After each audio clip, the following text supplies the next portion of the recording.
Seja bem-vindo aí, estudante do direito, servidor público, bacharel ou advogado. Estamos aqui no nosso programa novamente, agora com o Dr. Breno Dores. Então, antes de sentar no sofá, antes de sentar na frente do seu PC, bota o terno, a roupa social e vamos lá para o programa. Seja bem-vindo, Dr. Breno. Tudo bem aí? Como é que tá na região de Salgado? E voltando aí da Europa, né? Um passeio extensivo da Europa, vou pegar aí. Como é voltar da Europa ali para General Salgado, uma cidade assim um pouco afastada, interiorana. E seja bem-vindo novamente, tirando aí as brincadeiras. Muito obrigado por me receber aqui novamente, meu querido amigo Rafa.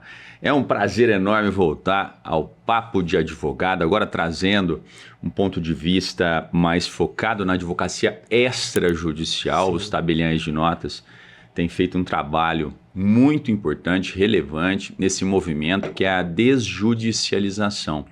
Eu sou tabelião de notas e protesto em General Salgado por vocação. Eu amo estudar outros assuntos relacionados ao comportamento humano, então filosofia, psicologia, amo me dedicar a essas questões que são latentes para a própria alma, uma vez que eu entendo, Rafa, que nós temos que conciliar esse mundo que nós vivemos, que é tangível, tátil, material, com os valores e as virtudes da alma, uma vez que nós temos que observar esse mundo como um propósito, como uma missão que a gente vem cumprir aqui. Então, o papel, no meu caso, como tabelião, ele traz ganhos para empresários, advogados, para a sociedade como um todo, mas também me dedico a outros assuntos, como eu disse, e notadamente na comunicação. Eu tenho cursos na internet voltados para a oratória, então a lapidação da comunicação de estudantes de direito, advogados, profissionais que sabem da importância de uma vantagem, atualmente costuma-se falar soft skills, uma qualidade, um atributo para aqueles que sabem a importância de colocar para fora aquele conteúdo que ele já tem, ele já sabe que ele é bom. O advogado que sabe trabalhar, que tem conhecimento, mas que não coloca, que não se comunica, que não tem uma boa oratória, ele está como um gigante adormecido. Ele se sente travado na própria profissão. E é nesse contexto que eu entendo que eu posso contribuir, que eu tenho contribuído com os meus alunos, com os meus mentorados, então com os meus cursos, que tem esse movimento de sentar, o aluno senta e me escuta, mas também tem o inverso, que nós temos as mentorias individuais, em que eu vou, de uma maneira específica e exclusiva, agindo naquilo que dói mais no mentorado. Então, se ele é um estudante de direito que quer apresentar uma monografia, se é um advogado que quer melhorar nas audiências, no tribunal do júri, ou aquele vendedor, o profissional que chega para mim e fala: Breno, eu tenho uma dificuldade de falar com as pessoas no âmbito social e no âmbito profissional. Então, esse é um contexto resumido do Breno Dores. O direcionamento para esse curso de oratória, normalmente, ele vem com alguns preconceitos, né? Que se dito, né? No ambiente jurídico. Você serve para fazer sustentação, você não tem esse perfil, né? Tem muito disso hoje, por quê? Mas as soft skills hoje, né? O termo utilizado hoje, elas são treináveis, elas são aprendidas, né? Antigamente você falava, você tem feeling para ser um bom vendedor? Não, você não serve para ser um bom vendedor. E eu ouvi isso muito no direito. Quando você tem aquele aluno que é mais recatado, aquele aluno que é o primeiro da sala ali de direito, que sempre quer um destaque em questão de nota, mas nem sempre sabe se comunicar direito. Eu, pessoalmente, já antecipo para o doutor que eu conversei com vários...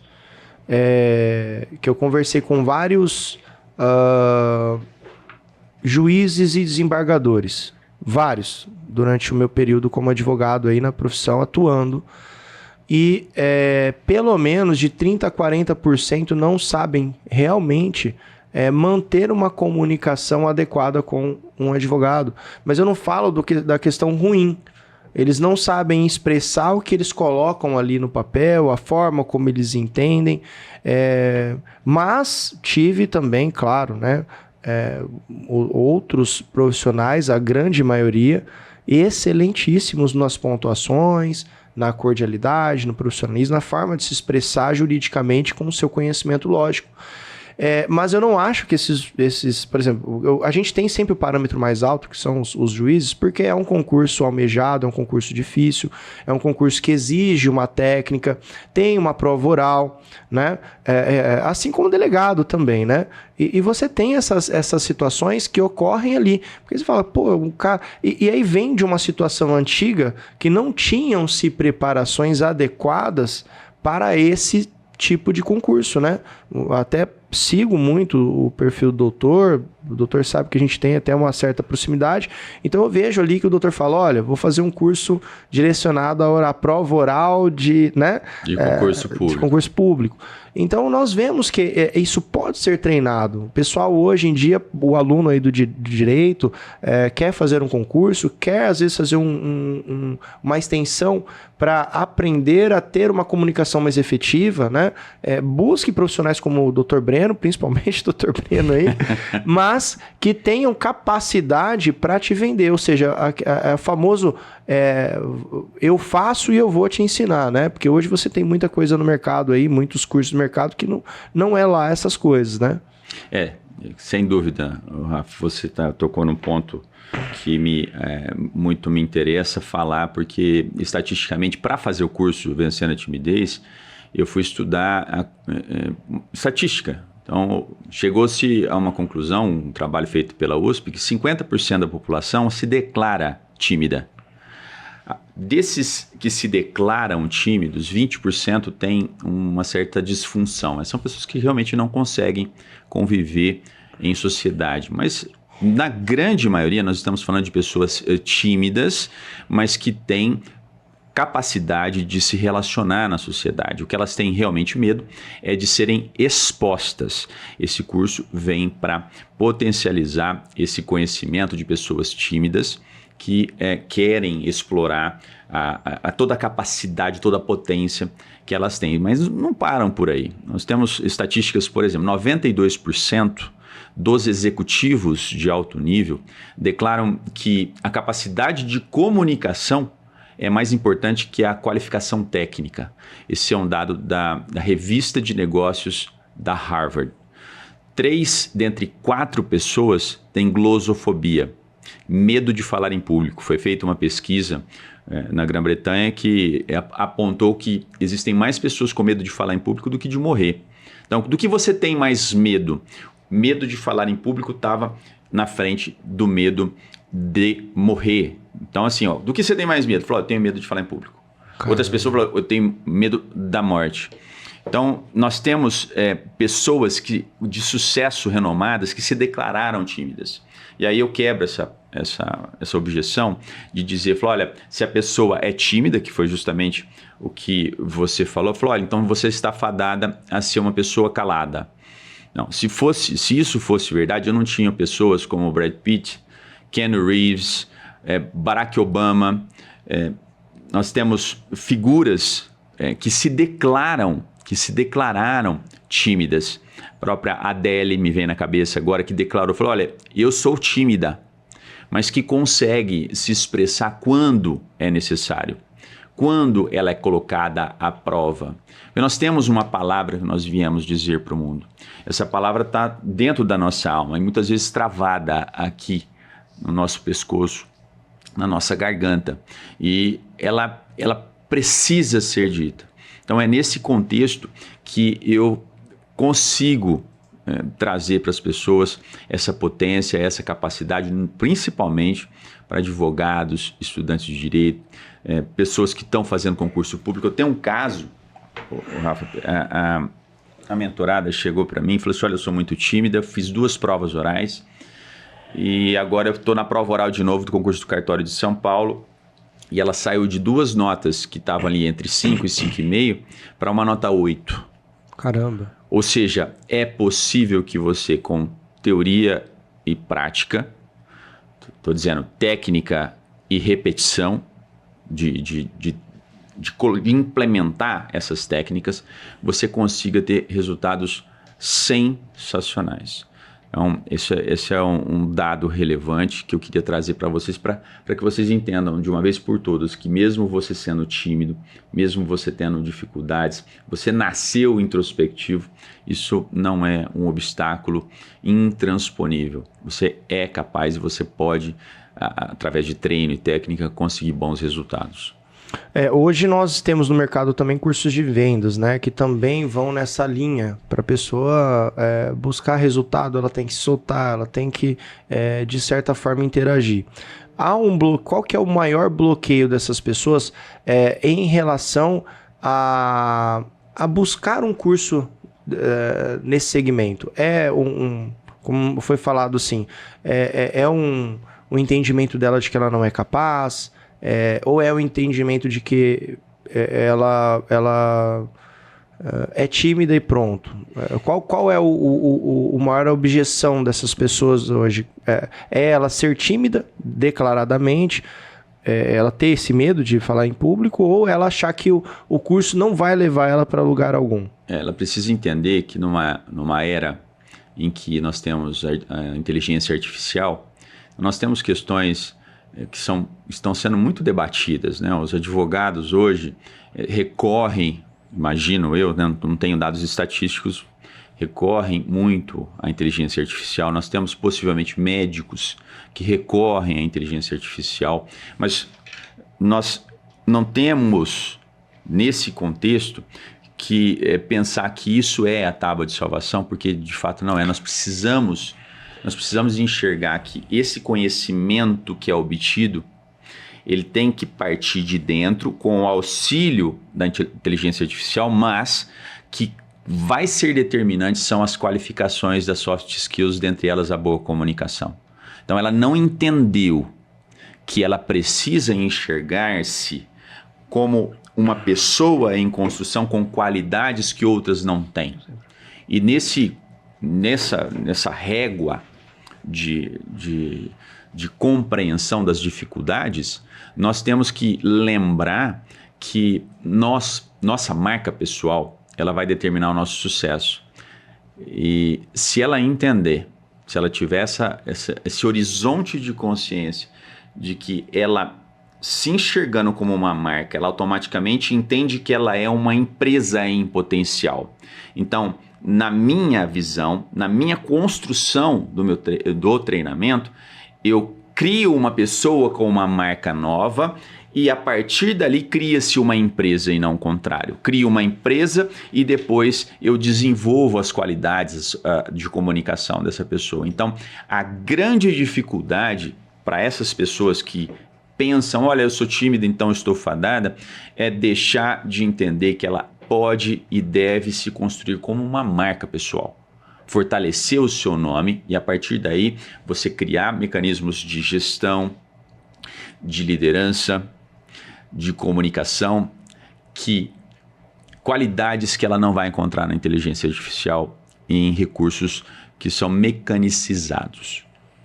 Há uma bela poluição, exatamente como você pontuou, na visão dos novos profissionais da advocacia, de que a IA pode ser usada de forma assim, autônoma, né? No apoio ao trabalho ali a ser desenvolvido. Tendo em vista que, ultimamente, a própria OAB, o próprio CNJ e os próprios tribunais têm observado o uso desenfreado, às vezes, de peticionamento, né? O uso de peticionamento com criações de jurisprudências, isso aí volta e meia sai. É um caso muito engraçado que eu cheguei a ver em matéria, salvo me engano, foi no Migalhas, onde um advogado, ele, na hora da sustentação, ele ligou A inteligência artificial para falar no local dele. Vou fazer sustentação, tudo bem. Será só um minutinho? Ligou a IA para fazer sustentação. O desembargador falou, doutor, com todo respeito, quem está falando? Não, é a IA aqui. Falando, então, senhor, era mais fácil o senhor ler o que o senhor formulou com a IA do que colocar o som da voz da IA, porque tá claro aí que não é o senhor que está falando. Sustentação é prerrogativa do advogado, né? Não de um computador, né? Se for o caso, nem que tenha que ler, né? Mas que leia com técnica, o doutor sabe disso também, no seu curso deve ter esse módulo, leia com técnica, de forma que você não aparenta estar lendo, e sim construindo um raciocínio que foi pré-anotado, né? Nesse ponto, nós vemos esse uso desenfreado com o intuito que nós estávamos falando dos bastidores, com o intuito do mundo, de acompanhar o mundo de hoje, que é o quê? Tudo rápido, tudo com pressa. Acho que eu citei em algum momento aqui há pouco tempo um livro que o próprio Tony Ramos lançou. Não vou lembrar o título agora, mas fala sobre, acho que é Tempos de Delicadeza, o título do livro. Mas ele fala como nós perdemos com o tempo e com a sociedade de hoje, com essa questão de agilidade em tudo, pressa desenfreada, urgência a todo momento, né? Nós perdemos a delicadeza, o que é a cordialidade, né? O fato de você ter ali uma condição para analisar e se expressar da maneira correta, mas não, tudo é prático hoje.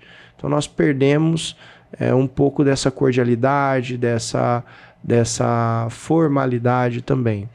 Diante disso, o doutor observa hoje, vamos tentar aqui traçar um parâmetro da vivência do doutor. Hoje no cartório, dentre os advogados que o doutor atende, ou, enfim, público em geral ali, que tenha um conhecimento técnico para estar atuando ali de forma extrajudicial no próprio cartório. Como que o doutor traz essa realidade hoje? 90% das pessoas têm essa dificuldade de expressar, não falando da questão de urgência nem nada, né? Mas no sentido de como que é essa comunicação entre os profissionais de direito e um tabelião hoje? Tem dois momentos que eu vejo. O momento em que eles estão num ambiente mais confortável só comigo e no ambiente em que nós estamos com várias pessoas. E, no geral, falta uma clareza de transmissão da comunicação. Mas só voltando um parênteses para antes de continuar, para eu não esquecer, a dica da leitura aqui para você que precisa ler algo numa audiência, numa sustentação oral, é sempre ter contato visual enquanto você está lendo. Você lê o texto, então, de acordo com a Constituição Federal, você está lendo, artigo 5º, inciso 1, aí você olha para as pessoas que estão em volta, para você convocar essas pessoas a olharem, a prestarem atenção no que você está falando. É uma dica simples, mas que faz muita diferença. Você não sair também lendo de uma forma acelerada, como quem quer ver o fim do texto. Eu quero acabar logo, porque esse fardo existe dentro de mim, em cima das minhas costas.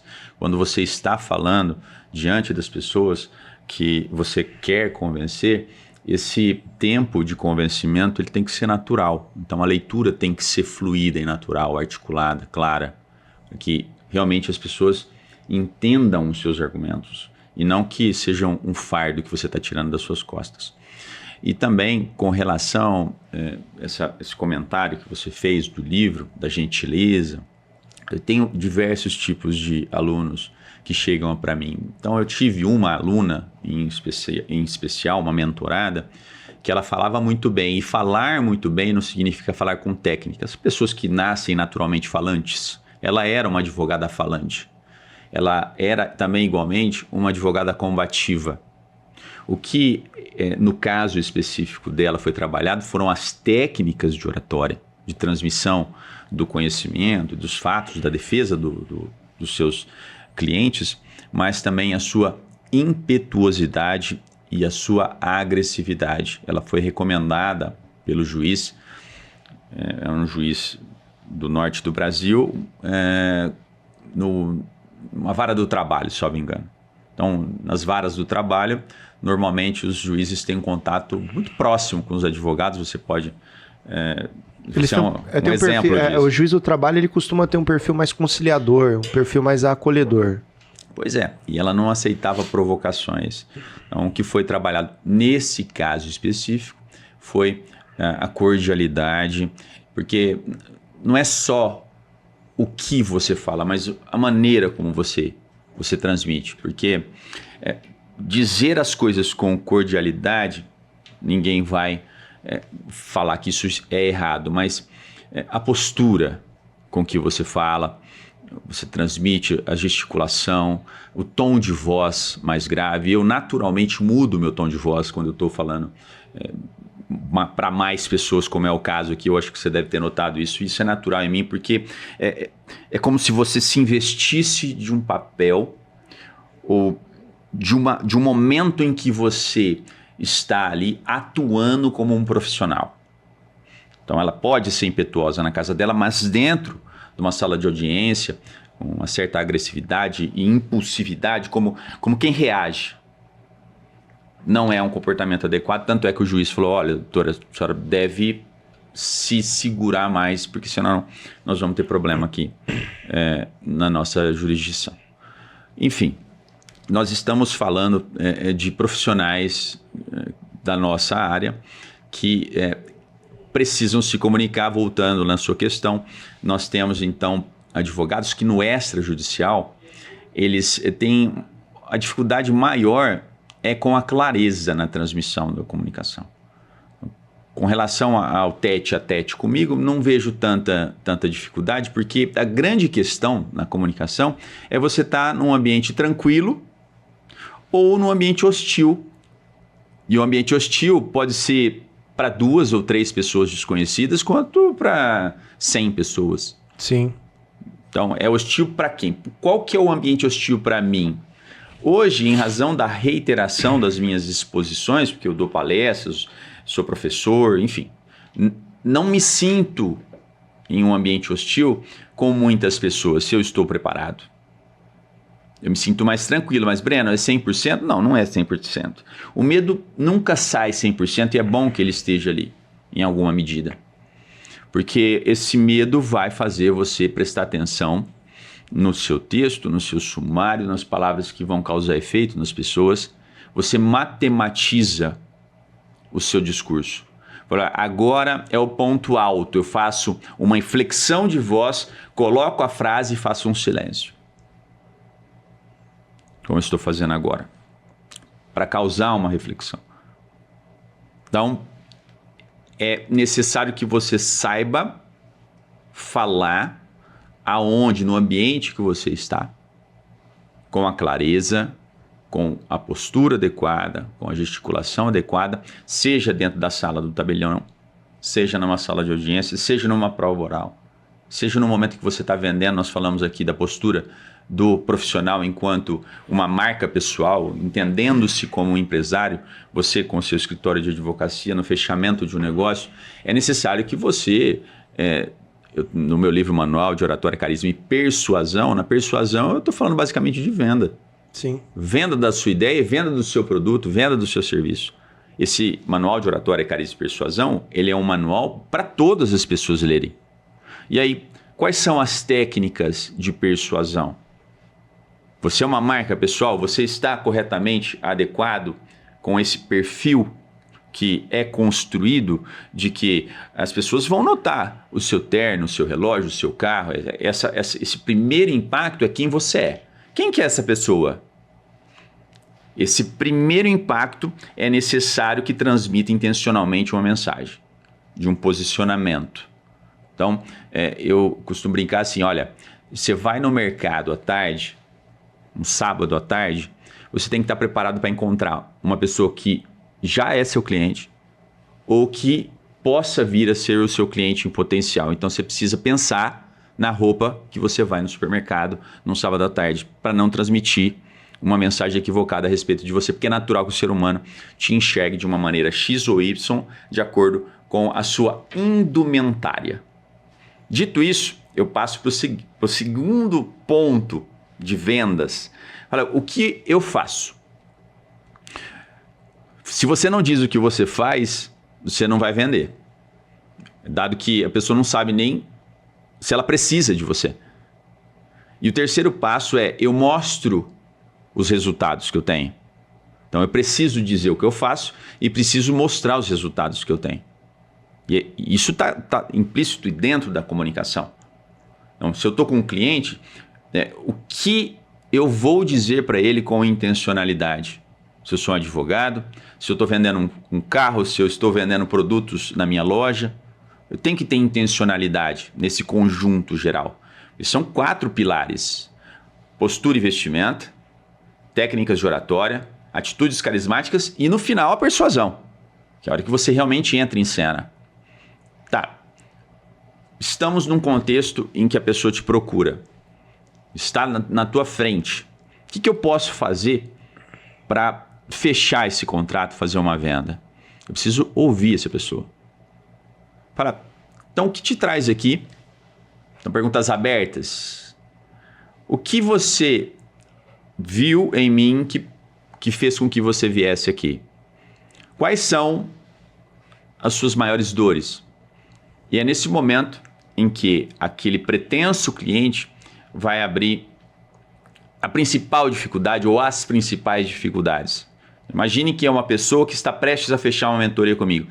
O que te traz aqui? Fala, ele tem uma dificuldade com a minha impetuosidade em audiências. Então, eu já sei ali um problema central. E nesses momentos em que a pessoa está falando e dando exemplos, ela está dando substrato para você. Fala ali na frente, quando você for começar a falar, usando as próprias palavras do seu pretenso cliente. Então, na primeira fase, eu me dedico a escutar. É importante que você faça perguntas abertas e que esse futuro cliente fale muito mais do que você. Você, para se manter concentrado, recomendo que você anote. Anote o que está sendo dito. As principais palavras, os principais raciocínios, as principais dificuldades. E aí, então, eu vou começar a apresentar para o meu cliente, isso tem que ser muito claro, o que você vai dizer. E recomendo que você não fale muito de tecnicidades, mas de questões que geram emoção. Utilizando estas palavras que a própria pessoa disse para você. Então, naquele contexto, então, diante de tudo o que você me disse, deixa eu ver se eu entendi. Você está aqui para se conter dentro de um ambiente em que você está sendo hostilizada e que, se você não se conter nesses momentos, você pode ter problemas até judiciais ou de perda de clientes. É isso. Então, eu te entendi. A pessoa se sente compreendida. E todas as amarras e todas as objeções que ela teria começam a se dissipar, porque se ela não te conhece, ela não confia muito em você. Isso é verdade. Ela está olhando para uma pessoa e fala, esse cara quer vender para mim. E é natural que o ser humano fale, não, eu quero ser... O ser humano quer se convencer sozinho e não que nós convençamos o cliente. E aí, quando você dá esse substrato de que esse cliente foi compreendido, você diz o seu preço e um silêncio eloquente. E não uma justificativa, mas esse preço pode ser parcelado, mas esse preço pode ser feito no Pix, tem desconto. Se você fizer no cartão, eu posso fazer em tantas vezes. Não, simples silêncio. Como se você fosse numa loja de uma grande marca, experimente ir na Chanel, experimente ir na Dior, fazer esse teste. Pergunte o preço de uma bolsa da Hermès. O vendedor vai dizer assim, 159, e vai ficar em silêncio. E aí você vai pensar por um momento, será que é 159 mil? E é óbvio que é, porque não é 159 reais. E você vai ficar ali numa situação em que falou, olha, é caro, mas o vendedor vai estar como? com aquela cara blasé, aquela cara assim como se ele tivesse falado R$5. Então, quando você diz o seu preço, demonstrando compreensão, entendendo a dor do seu cliente e demonstrando que você vai, sim, ali aniquilar toda aquela dor, ele vai enxergar que o seu valor é maior do que o seu preço. Se esse cliente mesmo assim não fechar, diga solenemente, fala assim, olha fulano, eu entendi que não é o seu momento agora para fechar comigo, mas quando você estiver no momento correto, eu estarei aqui para te atender, deixando essa porta aberta para que você feche no futuro um contrato. Isso é comunicação intencional.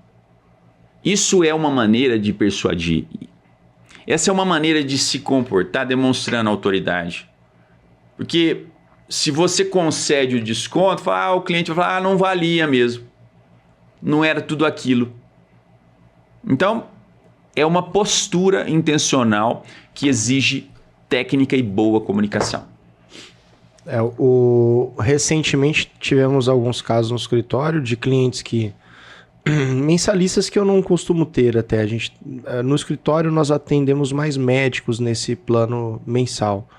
Alguns clientes acabaram saindo do meu escritório, indo para um escritório menor, mas bem recomendado até pelo escritório, porque falou, fulano trabalhou aqui e tal, né? E falei, não, tudo bem, é um bom profissional, podem ir, tal. Acho que por insatisfação da entrega do serviço, também acabaram retornando para o escritório. Nesse ponto entrou exatamente o que você falou.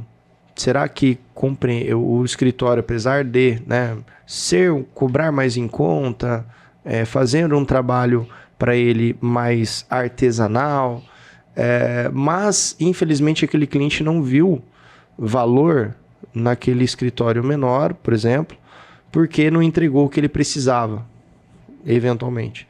E aí acabou por entrar em contato conosco e voltar a ter o patrocínio do escritório. São questões de valores. O doutor mencionou muito bem aí os 4 pilares, né? E o doutor foi mencionando alguns quesitos. Eu gostaria até de falar com o pessoal aqui que isso... toda a narrativa do Dr. Breno foi muito bem pontuada e até gostaria de repassar aí para quem está assistindo o quão importante é isso. Vamos entrar aí, o primeiro pilar, postura. Postura e investimento. Investimento. Pessoal, isso não é brincadeira, tá? Para você que está se formando agora na faculdade e ouviu aquele professor falar, não, você tem que ser o melhor... nas suas notas e tal, não é, gente, não é. Eu já tive um rapaz assim que não tinha tanto conhecimento jurídico, se vestia extremamente bem, onde você achasse ele, dentro de um horário comercial, ele estava de terno e gravata e era o advogado que mais fechava contrato no meu escritório, ou seja, era um dos que melhor ganhavam dentro do escritório, porque ele trazia cliente, tá? Então, postura e investimento é essencial. Segundo ponto. Técnicas de oratória. Técnicas de oratória, o que ele fazia? Atendia bem o cliente, causava empatia. E isso que esse tempo que o Dr. Breno explicou, de anotar, faz todo sentido. Por quê? A partir do momento que o cliente está falando contigo e você entra em uma retórica onde você expõe o problema, ou seja, usa da narrativa que ele já te trouxe anteriormente para encaixar o seu raciocínio de entrega de solução para ele, fica claro para ele que você está dando atenção para ele. E, portanto, ele entende o quê? Poxa, eu sou compreendido. E aí, sim, esse advogado entende o que eu estou passando. Isso chama escutatória ou escuta ativa, que é um exercício de paciência e, às vezes, de caridade. Perfeito. Vou entrar no último termo que o doutor usou, a parte de caridade. Terceiro item... Atitudes carismáticas. Atitudes carismáticas. Para você quebrar objeções de uma maneira mais rápida, para a pessoa efetivamente olhar para você e falar, poxa, esse cara não está querendo me passar a perna, não quer me esfolar com preço. Você acessar o coração e gerar emoção. Exatamente. Como que o advogado utiliza isso? Primeiro, olha, tudo bem, boa tarde. Traz um café para ele. O senhor está nervoso, quer uma água, quer um café? Não quero. Não, então traz uma água. Mesmo a água, o cliente, pelo menos ele vai levar ela, né? Traz, entrega para ele. Vamos ouvir o problema do cliente. Em seguida, o cliente tem a tendência a achar que você quer vender alguma coisa para ele. Sim. Entramos na situação, olha, o senhor procurou um advogado, porque nós, advogados, entendam isso desde o começo, aluno de direito aí, ou quem está fazendo a prova da OAB, ontem estive numa entrega de carteira da OAB, aqui na 28ª subseção, onde o doutor Sandro Laudelino, que é nosso prerrogativas aqui, narrou aí uma situação dele, em que ele estava no momento de lazer, ele teve que interromper, inclusive em conjunto com o presidente aqui, doutor Pedro, estavam numa roda de truco, ele teve que interromper para atender um cliente. Aí eu entro na premissa que o doutor Sandro mesmo pontuou, entendam isso, o advogado não é procurado em momentos de felicidade de ninguém, a não ser aquela pessoa que está feliz em se divorciar, né? Mas ela não pode demonstrar isso. Porém, nós somos contratados para resolver problemas, tá? Nunca um cliente vai chegar olha, doutor, ganhei na Mega Sena, maravilhoso, o que eu faço agora? É difícil isso acontecer. Ou ele vai te procurar para tentar prever algum problema. Nesse âmbito, quando o cliente entra, o advogado, a primeira coisa que vocês fazem, olha, eu sei, o senhor procurou um advogado, porque eu sei que o senhor está passando por um problema. E a partir desse momento, nós vamos tentar te ajudar a resolver o seu problema da melhor maneira possível, buscando o direito a seu favor. Vamos tentar identificar tudo o que aconteceu. Entra nessa questão. Quarto item... a gente está sintetizando, né? Mas deixa eu... mas eu estou passando um pouquinho de forma clara para as pessoas entenderem como se aplica. Cada um vai aplicar de uma maneira. Mas o que eu falo mais aí que o doutor mencionou, relógio, terno... A vestimenta não é a gente não está falando de moda aqui. Não, gente. Não é nada disso. Mas é que, para sintetizar, nós temos que nos vestirmos da melhor maneira possível dentro da nossa capacidade financeira. Perfeito. Se eu puder ter um terno sob medida, eu vou ter um terno sob medida. Se eu puder ter um Rolex, eu vou ter um Rolex. Eu não posso. Então você vai se adequar à sua capacidade financeira, mas sempre estando um nível a mais do que os seus concorrentes. Ou buscar estar vestido um nível a mais do que os seus concorrentes. Eu estou falando o nível a mais não é valor, né? O nível a mais é o seguinte, você está com o relógio limpo, está com o seu terno limpo. Ajustado. Vamos dizer assim, uma gravata legal. Porque o seu cliente espera isso de você. Inclusive, tem boas gravatas, sua esposa tem uma... A loja Mouluri aí, quem quiser. Inclusive, estou vestindo ela hoje. Só não acabei na correria de gravar com o Dr. Breno, que hoje estamos comemoramos o aniversário dela e de uma gerente lá do escritório. Parabéns. Na correria, eu acabei não trazendo, doutor, mas estou te devendo mais uma gravata. Eu tenho. Ontem eu usei a gravata, foi sensacional, a gravata chumbo, que eu uso bastante. Muito obrigado. Comprem a gravata. Fala de novo o Instagram. @moulurico. Moulurico. De company. Isso, perfeito. Exatamente. Mas deixa eu falar aqui uma questão. Atitudes carismáticas, no meu livro, ele está assim, para ser bem objetivo para você implementar agora. Então, o sorriso sincero, o sorriso que ergue as maçãs do rosto.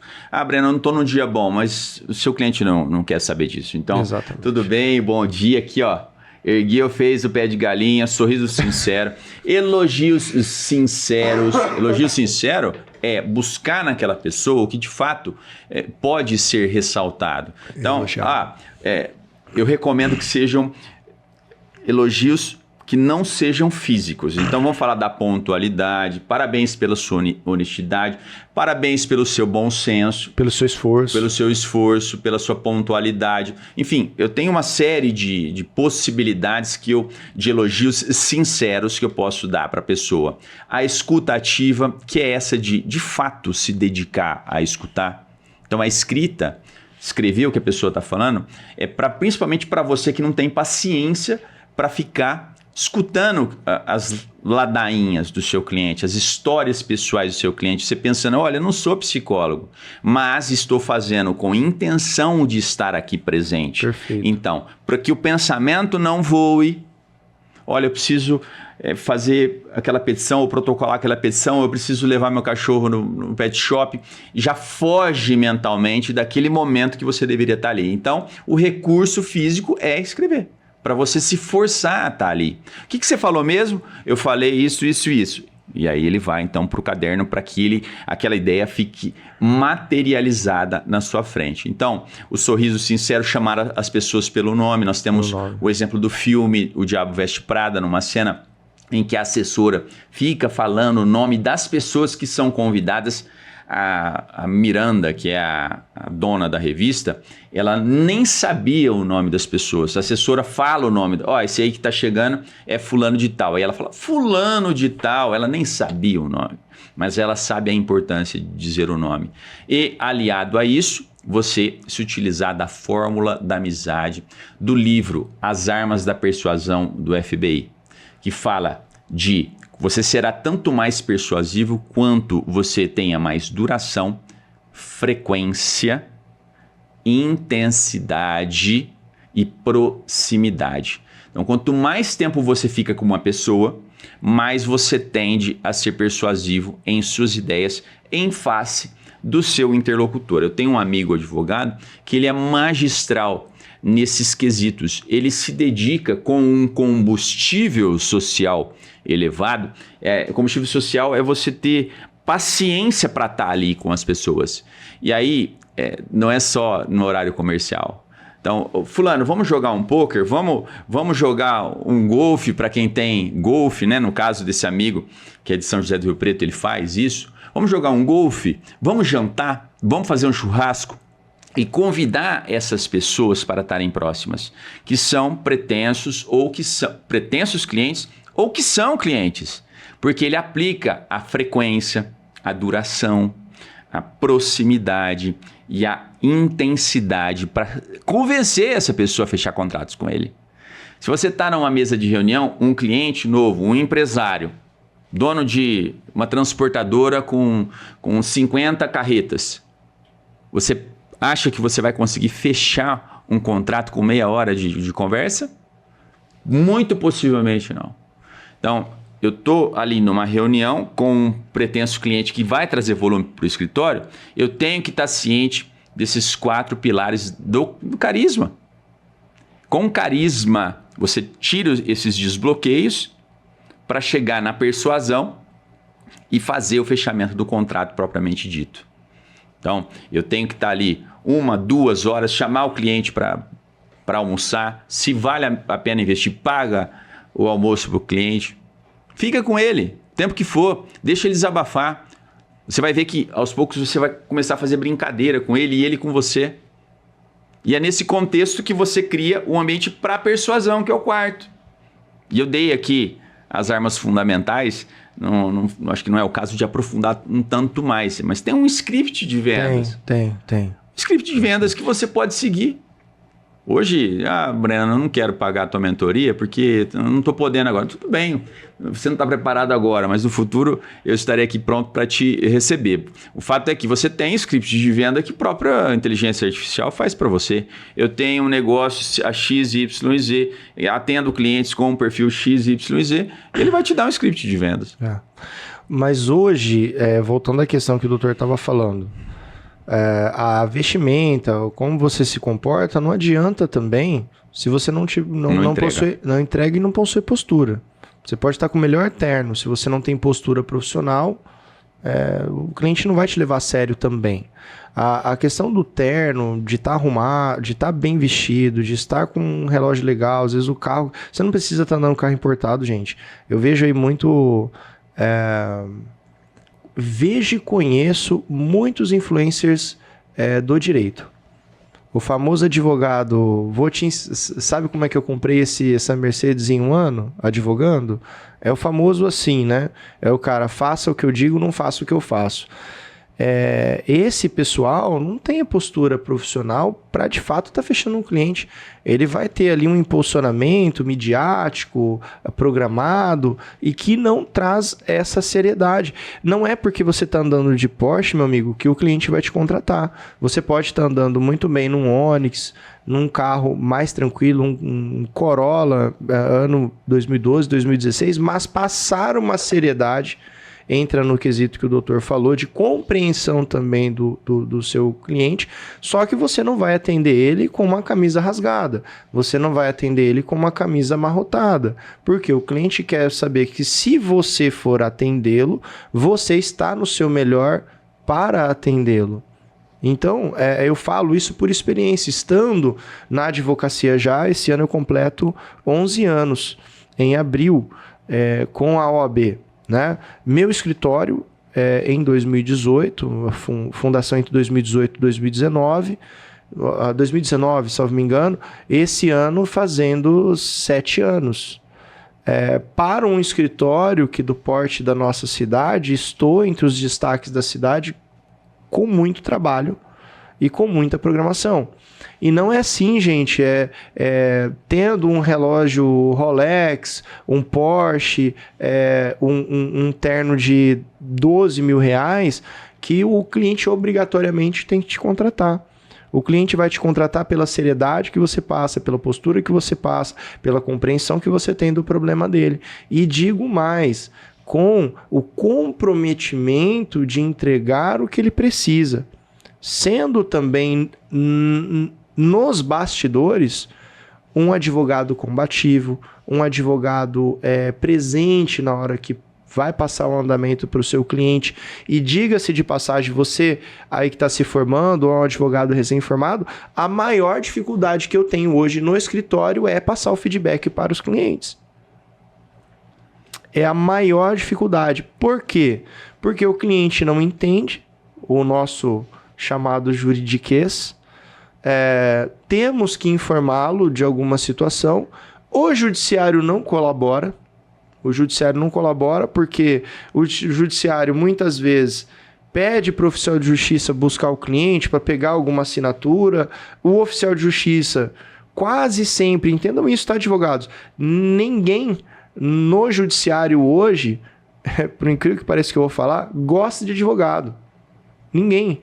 Por isso nós temos esse processo que o Dr. Breno muito bem pontuou aqui, de desjudicialização.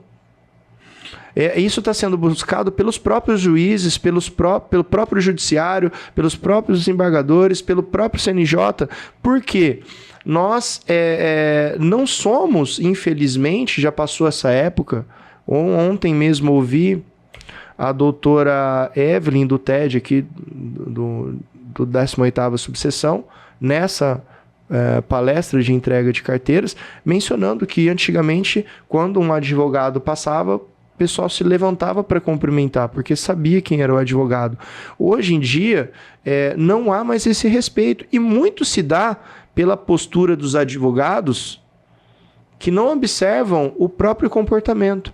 Então você acaba entrando naquele bolo, o advogado que se dedica no seu trabalho, que tem uma postura de atendimento, que de fato promove a profissão dentro do ambiente, é colocado no mesmo bolo daquele advogado que às 2 horas da tarde está de chinelo, short e camiseta regata, passeando pela cidade e ali trabalhando. Você pode fazer isso, ninguém está te falando sobre essas questões, mas o postar isso, o divulgar isso, será que realmente traz seriedade para você? Ou será que não está trazendo seriedade e ainda está prejudicando ali quem está no mesmo ambiente que você e compartilha da mesma profissão? Infelizmente nós estamos nisso hoje. Por quê? o home office contribuiu muito para isso, né? A formalidade foi retirada, teve imensos benefícios do home office. Um exemplo foi a digitalização da advocacia, que no período pandêmico adiantou ou evoluiu aí cerca de 10 anos. O doutor muito bem sabe disso, que inclusive para cartórios também ocorrerão isso. Entrando agora nessa questão um pouco mais polêmica, e já mudando totalmente o assunto, tá, gente? Fechando, como diz minha esposa, fechando uma caixa aqui, abrindo outra caixa. Uhum. Fiz um podcast com a doutora Vanessa Moretti, não sei se o doutor chegou a acompanhar. Professora, tem um curso de mediação, e ela pontuou que há uma tendência, eu também acompanho muito o judiciário americano, lá essa tendência já ocorre há mais de 20 anos, que é a desjudicialização. Nessa questão de mediação hoje, ou desjudicialização, o CNJ sempre busca, nos últimos 5, 6 anos, tem buscado a desjudicialização com algumas regras e normativas para que se evite o excesso de judicialização ali. Vamos ver. Um dos casos foi o provimento 97, 2025, que fala sobre a conta vinculada. Conta notarial. Isso, notarial. Que, vamos dizer assim, evitaria judicializações sobre não pagamentos de aquisições imobiliárias. Perfeito. Certo? Também, aproveitando o gancho, está sendo julgado agora recentemente no STF. Não acompanhei, dei uma olhadinha na semana retrasada. Falhei nesse acompanhamento para nossa entrevista. Mas também há um julgamento no STF sobre a possibilidade de tomada de imóveis por falta de pagamento sem a necessidade da judicialização. Gostaria que aí, já entrando na parte do tabelionato, o doutor me passasse o ponto de vista de um tabelião a respeito disso. Vamos falar um pouquinho de desjudicialização, mas quero adiantar assim, que a gente podia ficar horas e horas falando de desjudicialização, porque é um movimento natural, como o Rafa pontuou aqui, que vem com bastante força e já tem um tempo. Nós temos as primeiras ações no sentido da desjudicialização já em 2001, quando foi possível que se fizesse a primeira modificação legislativa que autorizou a desjudicialização foi a retificação administrativa, retificação de áreas. Você só podia fazer, antes disso, uma retificação de área do seu ponto de vista judicial. Hoje, tornou-se natural que você pegue um mapa memorial descritivo de um engenheiro, faça ali os reconhecimentos de firmas dos confrontantes, autorizando que seja realizada a retificação da área, aquela que está no mapa, feita diretamente no cartório. Em 2007, uma revolução, nós passamos a ter a possibilidade de lavrar inventários extrajudiciais e divórcios extrajudiciais com algumas limitações. Ou seja, nós não podíamos naquele contexto fazer divórcios envolvendo menores. Com o tempo, alguns julgados foram sendo feitos, a lapidação da legislação, e aí o divórcio ele pôde ser realizado desde que houvesse uma solução das questões relativas ao menor. Então, questões de guarda, pensão, visitas, resolveu a questão do menor, aí então pode ser feito o divórcio extrajudicial. O inventário também teve uma evolução. Hoje mesmo, havendo menores ou incapazes, nós podemos lavrar inventários extrajudiciais desde que nós façamos o pagamento dos quiões hereditários na forma da lei e passando pelo crivo do Ministério Público. Então nós temos uma via de comunicação já direta com o Ministério Público. Essa seria a minha pergunta direta. Como que o Ministério Público atua nessa situação? E como o tabelião se garante, né? Nós fazemos a minuta. Não, o Ministério Público assina também, então. Não, o Ministério Público, ele concorda que seja lavrado daquela determinada maneira. Então, eu faço a minuta e falo, olha, tem um menor, eu estou fazendo um pagamento desse menor no quinhão que corresponde a ele. Então, se são 2 filhos, um é menor, eu tenho um pagamento de 25%, e 25% para o outro irmão e 50% para a meieira, só para ilustrar um caso hipotético. E aí, então, nós podemos fazer a lavratura desse inventário extrajudicial diretamente no cartório. Existe também um incentivo, se nós temos um inventário judicial que seja feito o arquivamento desse inventário judicial para ser feito, ser concretizado, ultimado dentro do cartório.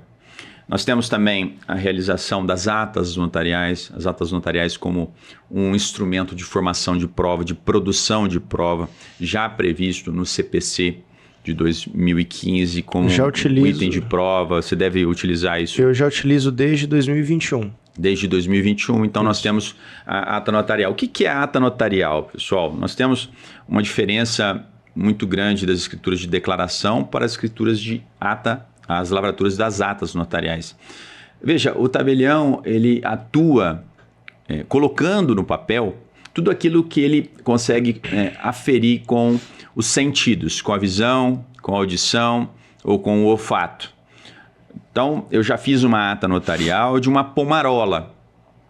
O cliente me procurou para falar assim, olha, eu comprei isso aqui e ela veio com um sapo dentro. Eu queria que você constatasse isso aqui para eu poder entrar com uma ação contra esse fabricante dessa pomarola, aí, desse molho de tomate.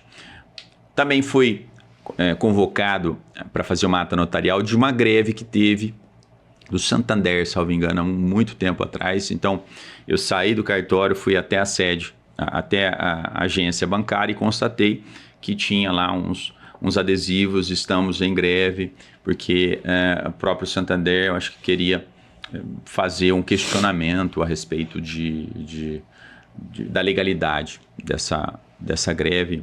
Santander, Bradesco, não lembro o que era exatamente. Então, fica aí esse disclaimer, essa explicação. E a ata notarial também pode ser utilizada para você descrever uma conversa no WhatsApp, por exemplo. Hoje nós temos o Enote Provas, que barateou. Nós temos a possibilidade de fazer a conferência de prints de conversas ou de prints de telas de computadores, telas de celulares para produzir prova, porque a ata notarial ela tem um custo maior. E, enfim, nós estamos caminhando cada vez mais para esse quesito desjudicialização. A Uso Capião extrajudicial tem uma obra escrita, está desatualizada, pessoal, está lá na Amazon, mas está desatualizada. Eu tenho o projeto de atualizar essa obra agora, em 2026. Então, o tabelião faz uma ata notarial, constatando questões ali fáticas. Então, eu vou nos vizinhos e falo, olha, você tem notícia de que essa pessoa mora nesse local há muito tempo, para comprovar a questão temporal, ou se há acessio temporis, né? Fulano vendeu para Ciclano, que vendeu para Beltrano. Então, essa comprovação da cadeia temporal para somar a quantidade de tempo necessário que a legislação exige para a comprovação da posse mansa, pacífica, contínua. E esse procedimento, ele se faz uma parte dentro do tabelionato de notas com a lavratura da ata notarial e ele se ultima no cerne, no bojo de um procedimento que corre perante o registro de imóveis da comarca onde se situa aquele imóvel.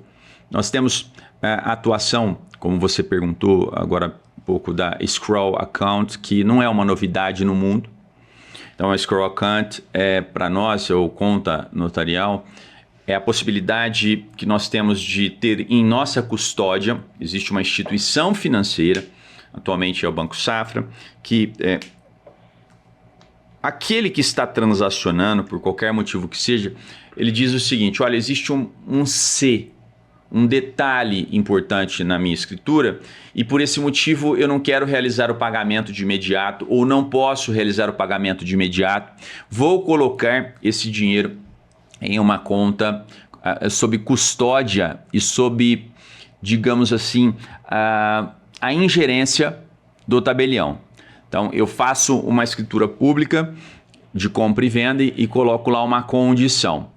Desde que sejam retirados todos os objetos do imóvel, da casa, ou desde que sejam retirados todos os implementos agrícolas da gleba, que será comprovado mediante laudo, alguma coisa objetiva, que seja aferível de uma maneira ictu oculi, assim, de bater o olho e já falar, não, está cumprido.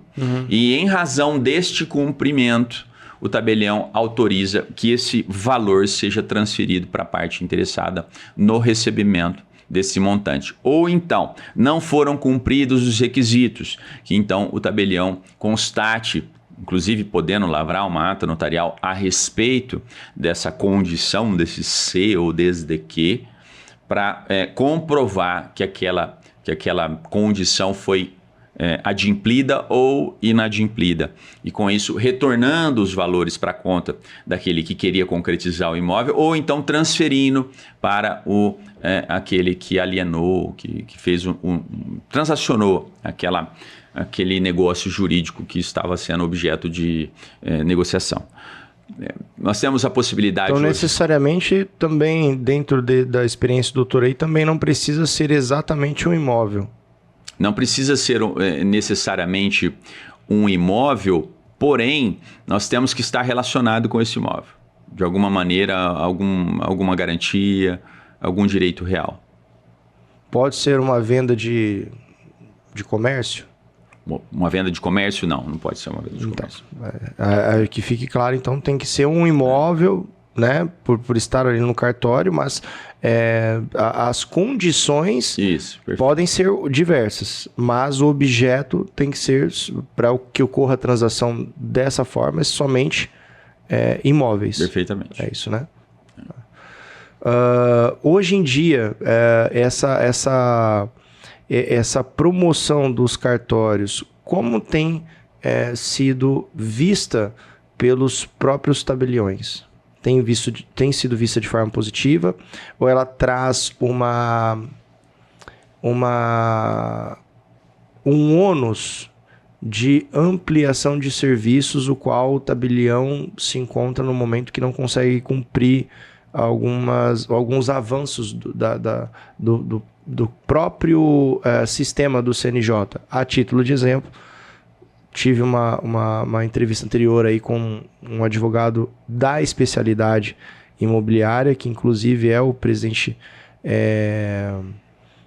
aqui da Comissão de Direito Imobiliário da 28ª subseção, e ele pontuou que tentou buscar o serviço de conta vinculada aqui na nossa região e que ainda não estaria disponível.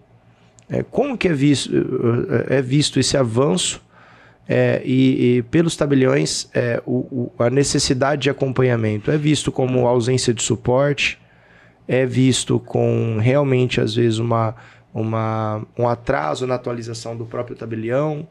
É visto como um excesso, né, de obrigações para a servidão desses novos itens e possibilidades que o CNJ fornece? Como funciona isso dentro da gestão do tabelião?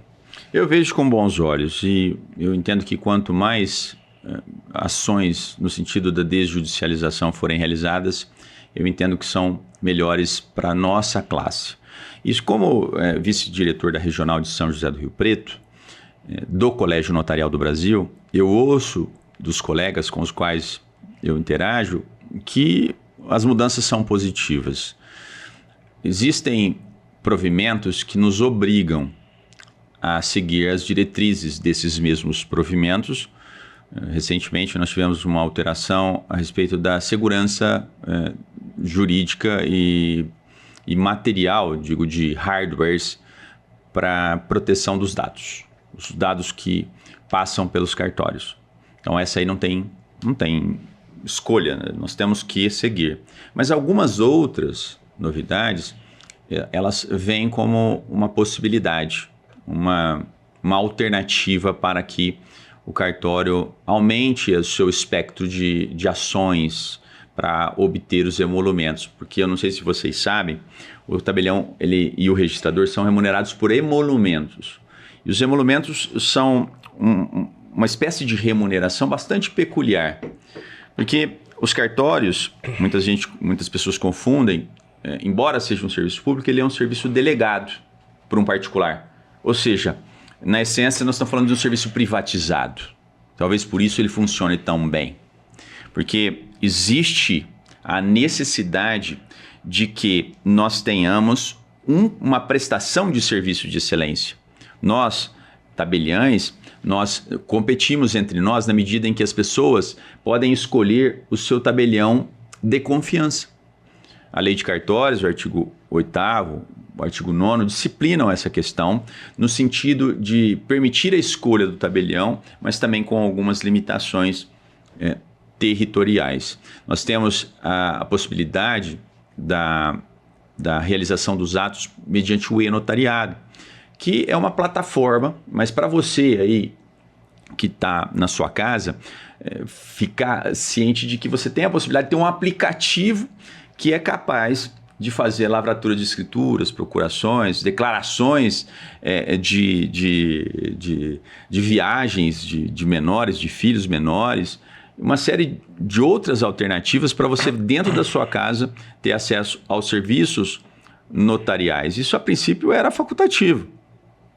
Então, agora não se ouve mais falar que um cartório não quer realizar esse tipo de ação, porque amplia a possibilidade de você realizar os atos em lugares os mais diversos possíveis. Eu já fiz a lavratura de atos de pessoas que estavam no exterior, pessoas que estavam viajando para a praia, mas que precisavam concretizar aquele ato notarial. Então, esses avanços, essas novas atribuições, elas são muito bem-vindas porque nós somos uma função milenar.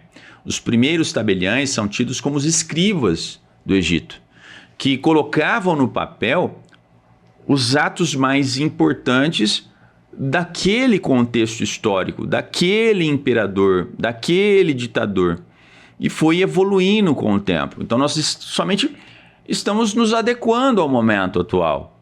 Nós continuamos exercendo o cerne da mesma função, mas de uma forma atualizada. E a conta notarial, para quem ainda não aderiu, que é algo facultativo, na verdade, você acaba deixando um pouco para outras pessoas, como eu disse, os tabeliães podem concorrer uns com os outros, para outros tabelionatos que fazem a utilização dessa ferramenta, da Scroll Account,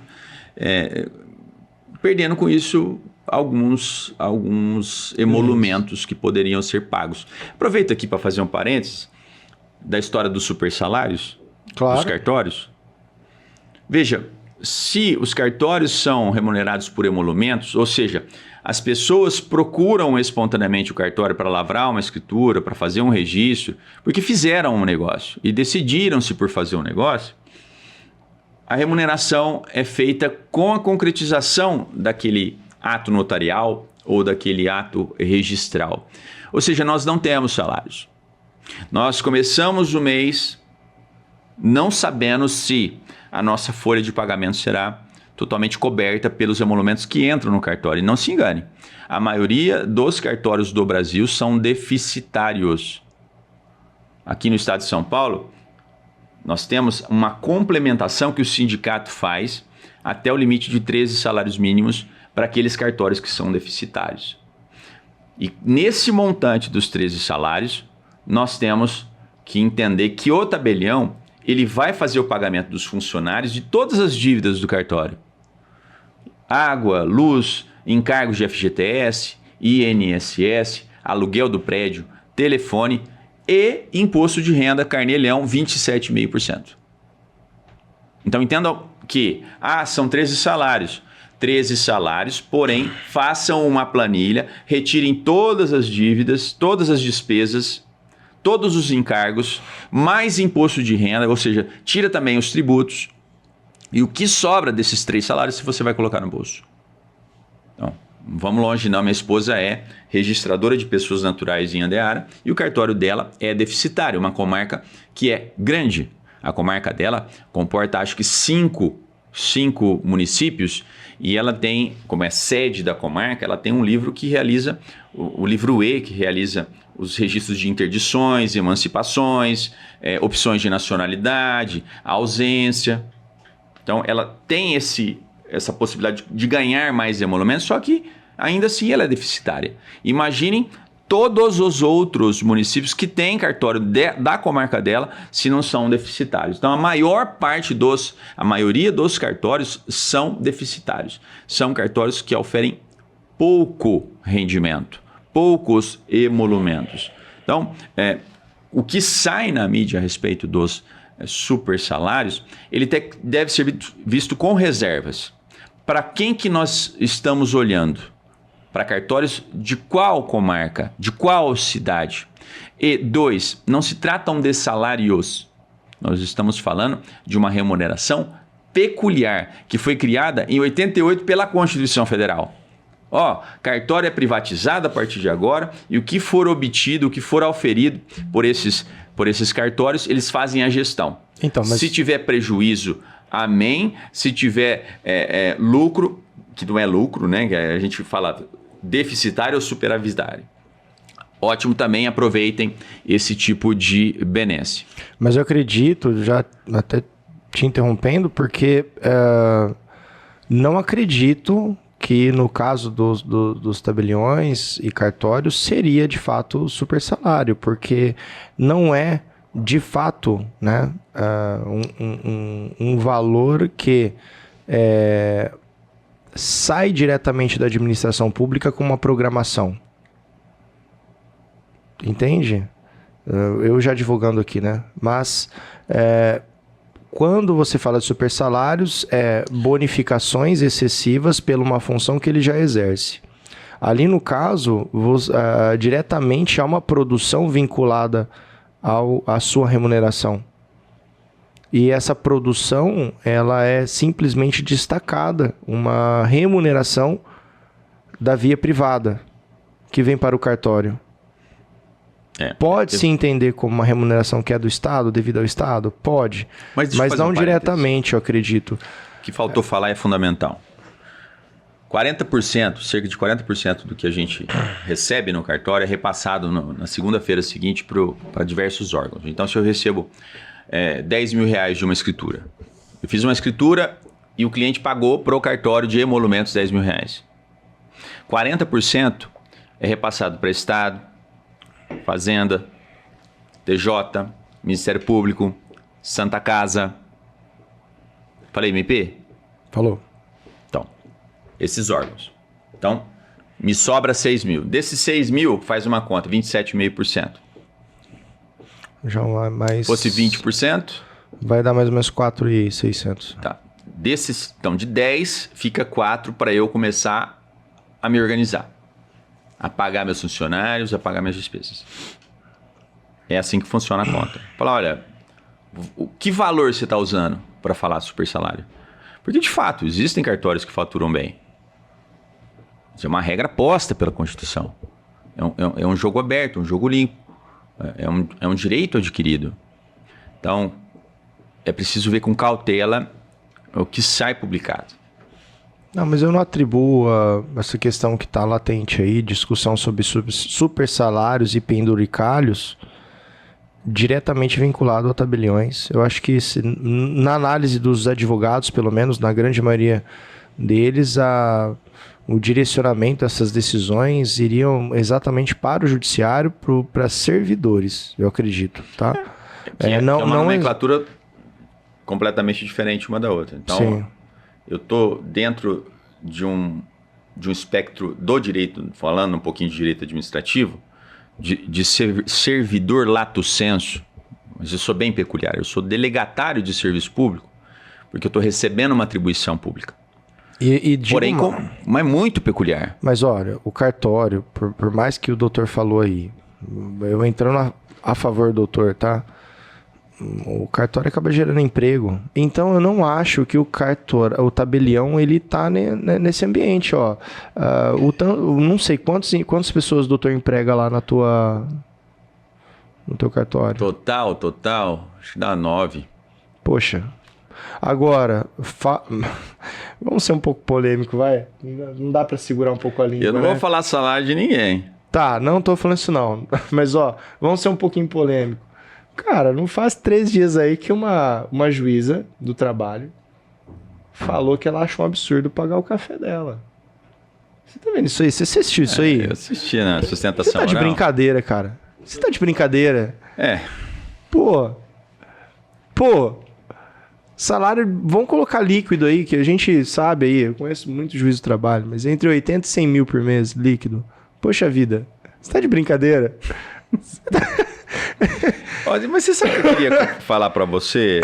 Mas aí nós estamos falando super salário porque a pessoa não emprega. Esse valor é dela. Ela não tá gerando emprego, ela não tá gerando fluxo. Desculpa, eu não tô falando da profissão de juiz. Eu acho a profissão mais nobre. Tivemos aqui o Dr. Emerson, desembargador, que no meu ponto de vista é vocacionado com o que faz. Conheço muitos juízes aqui que são vocacionados no que faz. Dr. Antônio, do Justiça do Trabalho, Dr. Clóvis, doutora Suzeline. Eu falo aqui da minha comarca, tá, pessoal?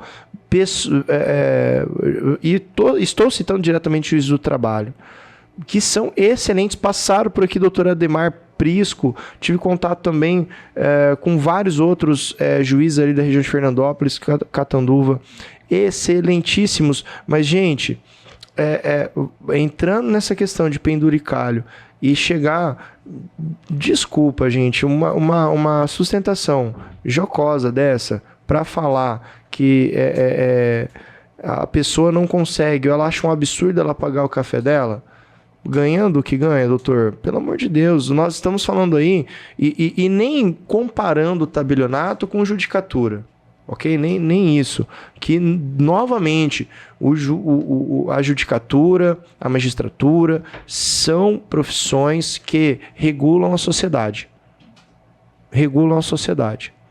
Eu vivencio isso todos os dias. Meu escritório trabalha com ações de demanda alta, de massificados, onde nós buscamos ter o impacto real e social daquelas ações. Venho entrando com as ações de sindicatos que ocorreu aí a CPMI das fraudes, né, de associações e sindicatos, que está rolando aí, que foi exposta ano passado, envolveu até o advogado Dr. Nelson Williams nessa CPMI. Eu venho patrocinando essas ações desde o ano de 2022 e nós estamos falando em 2025. O meu trabalho já vem expondo essas situações, ou seja, não só o meu, mas de vários advogados, já viemos expondo essas situações desde 2022. Só veio a mídia agora em 2025. Por isso que eu digo que a judicatura, a magistratura, ela é uma profissão regulatória. Se os juízes, nesse momento, dessem a devida atenção lá atrás, em 2022, em 2023, olha, gente, como eles utilizam muito o chamado NUMOPED, que é o núcleo de controle de demandas repetitivas do próprio Tribunal de Justiça, em desfavor, às vezes, por perseguir advogados que têm muitas ações, eles poderiam utilizar para saber quem são os litigantes costumados, ou seja, as empresas que mais causam demandas. E, a partir disso, oficiar o Ministério Público, para o Ministério Público verificar de fato o que está acontecendo perante essas instituições que estão demandando tantas ações em face delas. Foi o que exatamente aconteceu. Só que isso demorou muito. Só desviou-se aí 90 bilhões, não sei se foi esse mesmo valor, mas acho que acredito entre 9 e 90 bilhões. Só desviou-se isso porque demorou 3 anos para acontecer. E a magistratura é uma profissão extremamente importante. Mas nós vivenciamos aí, eu mesmo tenho acompanhado algumas situações de magistrados, juízes perdendo seus cargos ou sendo exonerados por ausência de vocação. A profissão da magistratura, ela virou um cargo financeiro muito interessante. Não um cargo vocacionado muito interessante, onde ele de fato vai atingir massas, de fato tem impactos sociais. O senhor mesmo mencionou sobre o parecer e a nova possibilidade do cartório de fazer os divórcios. E aí o doutor mesmo mencionou, com a evolução jurisprudencial, pudemos aí incluir os menores. Mas qual o impacto disso? Veio do judiciário essa validação, essa possibilidade. Porque o judiciário se posicionou de forma positiva. E o impacto social ele acaba ocorrendo. Porque vem das decisões do judiciário. Então, olhando num prisma hoje, acho justo o magistrado receber um bom salário? Sim. Pelo fato da vitalicidade, pelo fato da não corrupção, pelo fato do livre-arbítrio, pelo fato do impacto social que esse magistrado está disposto a promover, em detrimento, às vezes, da segurança dos seus entes queridos. Entenda bem, se um magistrado não ganhar bem e não tiver uma boa remuneração, como que ele vai decidir em desfavor do crime? Como que ele vai decidir colocar a família dele em risco em desfavor de algumas situações? Não acho também que não é uma profissão insalubre, se você pensar assim, mentalmente falando. Mas nós temos que impor limites. A magistratura é uma escolha difícil, por sinal, como o tabelionato também. Você sabe o concurso deles são hoje, entre Ministério Público, magistratura e tabelionato, são os 3 mais difíceis. É isso mesmo? Ou eu estou enganado? Com certeza, porque tem muito juiz e muitos desembargadores aposentados, tem pessoas assim, gabaritadas que estão fazendo o concurso de cartório. Mas eu não sei se você sabe, mas eu fiquei na segunda fase do concurso de juiz de direito aqui em São Paulo. Então eu sou suspeito para falar, porque eu escolhi esse edital. E eu amo a judicatura. Puxa vida, mas eu quase me tornei juiz de direito. E eu acho que eu teria sido um bom juiz. Eu, conhecendo o doutor pessoalmente, acredito que seria um ótimo juiz, sim. E, inclusive, com olhos, pela vivência de hoje, talvez até melhor hoje, se daqui para frente optasse por essa profissão, com olhos diferentes para a advocacia. Eu advoguei de 2004 a 2010. Então, eu acho que eu teria tido uma boa atuação. Mas a gente fala a respeito dessas... Super salários aí, né? Eu ia falar que a gente controla muito pouco da nossa vida, né? Aqui, para não tomar muito tempo, e até para deixar uma mensagem final aqui, dizer que tudo que eu falei na parte até a metade, não sei, falando de oratória, de comunicação, sim, e da importância da gente ter o nosso conhecimento técnico, nosso propósito, mas com a capacidade de colocar isso para fora. Sim. Perfeito? Que nós temos uma quantidade muito, muito boa de pessoas que pensam igual ao que eu vou dizer agora, que nós temos uma finitude, e por causa dessa finitude, nós precisamos nos lembrar de que nós vamos morrer, e se todos os dias nós fizermos essa reflexão, nós acabamos realizando os nossos atos de uma maneira diferente. Se tudo acabasse hoje, o que você faria? E essa finitude, essa exiguidade da vida, a brevidade da vida, eu tenho uma paixão pela filosofia estoica, que ela fala do memento mori, você vai morrer. Faça, portanto, tudo com excelência. E a excelência aqui, pessoal, não é a excelência do cara que é o jogador de futebol, como o Neymar foi, como o Ronaldinho Gaúcho foi, como os grandes craques. Basquete, Shaquille O'Neal, Michael Jordan, cada um desses gênios. Eu estou falando da excelência de você mesmo. de sentar, hoje eu vou fazer uma petição, eu vou fazer a melhor petição que eu consigo fazer.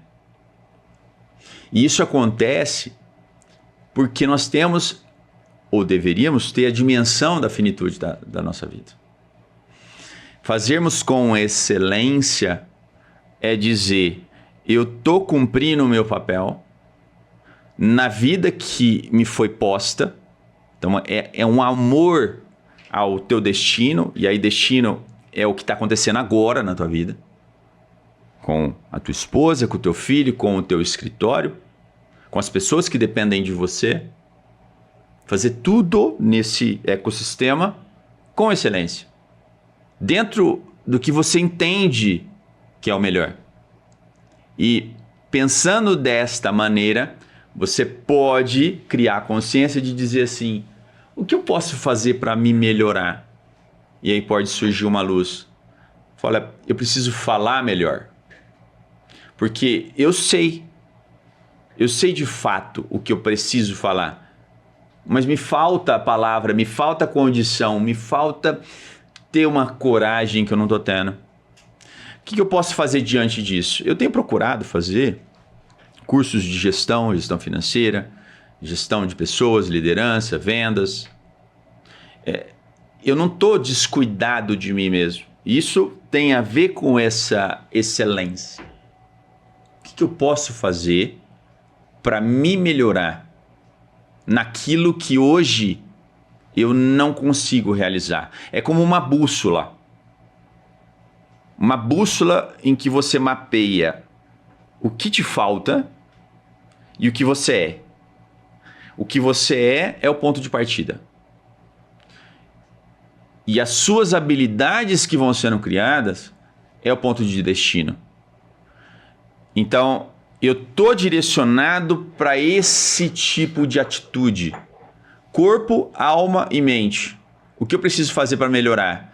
E pensando que cada dia é uma dádiva, uma possibilidade de lapidar com urgência.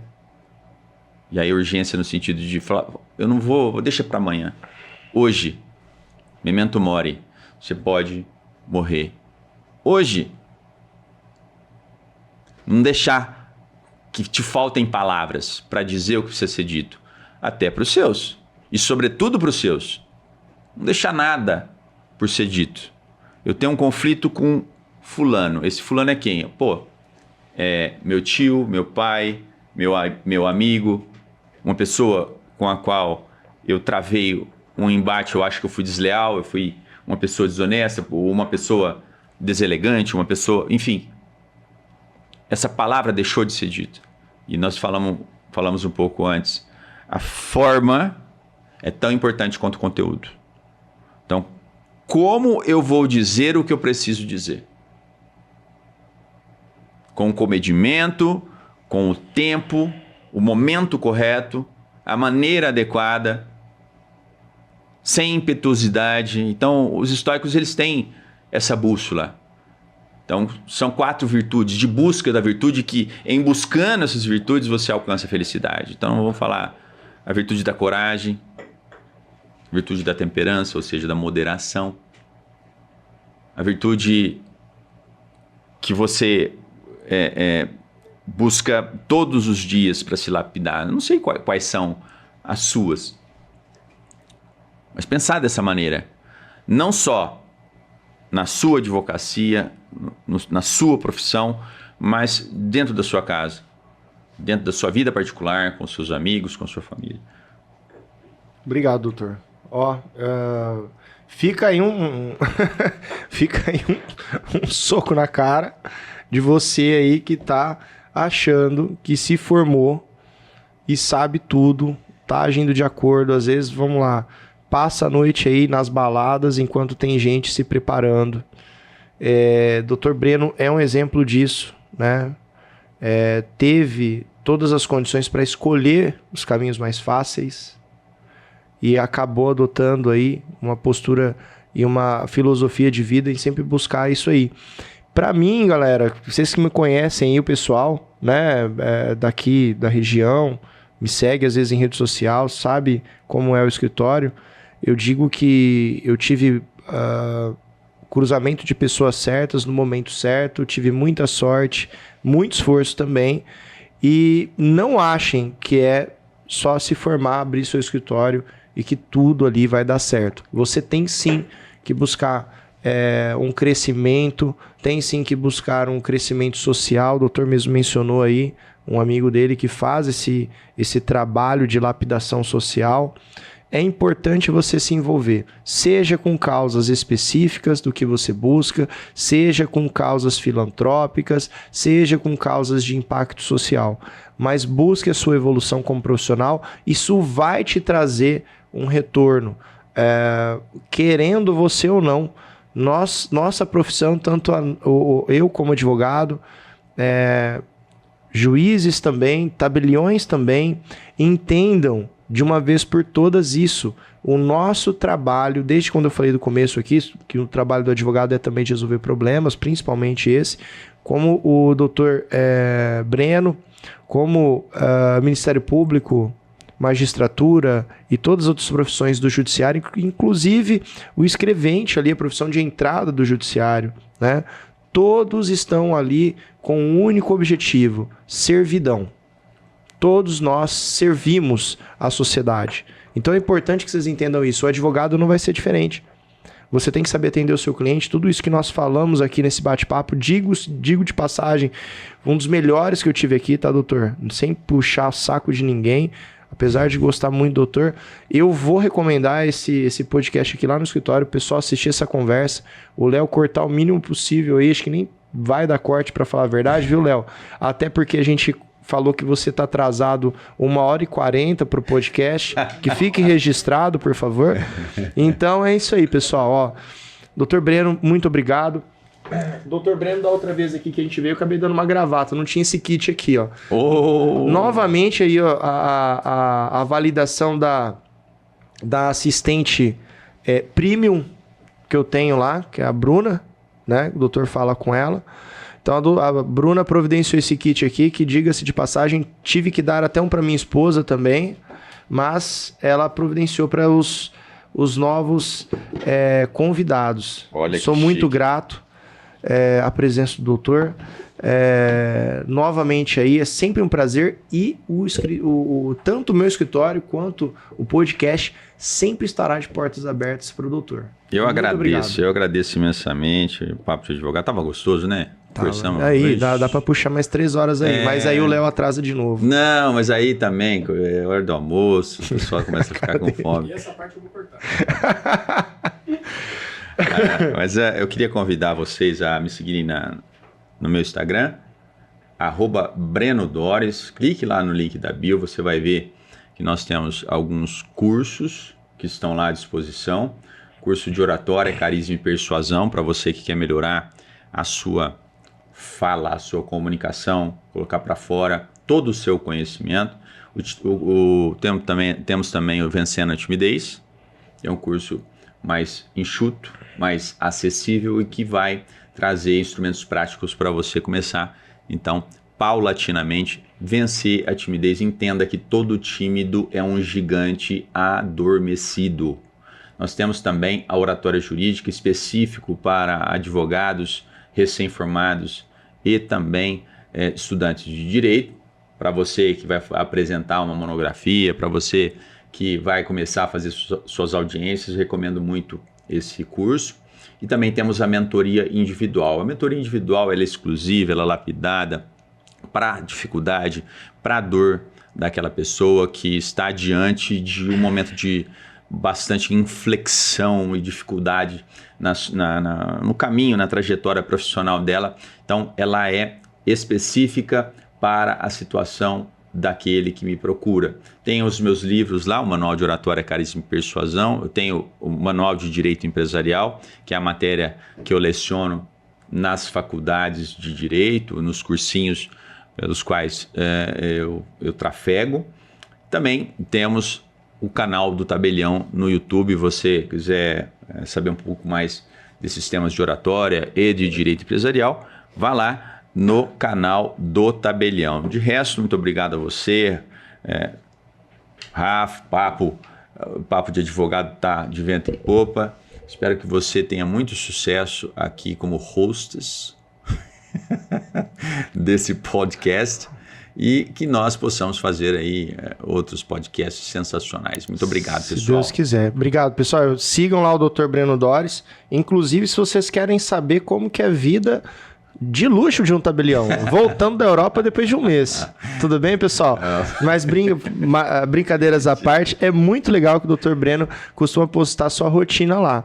E vocês querem saber como de fato, né, tem o dia a dia de um funcionário público, de um servidor, às vezes, não só isso, né, mas o dia a dia. Eu vejo que o doutor posta muito os percalços da profissão lá, às vezes. Isso é legal. Tirando a questão aí da brincadeira, né, é legal esse dia a dia. Que se eu, advogado, postasse meu dia a dia lá, eu já estava preso. Então, é bem por isso aí. Sigam quem é correto e tem uma profissão ali mais tranquila, porque a advocacia, cara, vocês vão vivenciar isso. É uma delícia, é maravilhoso, mas te traz muitos ônus e bônus.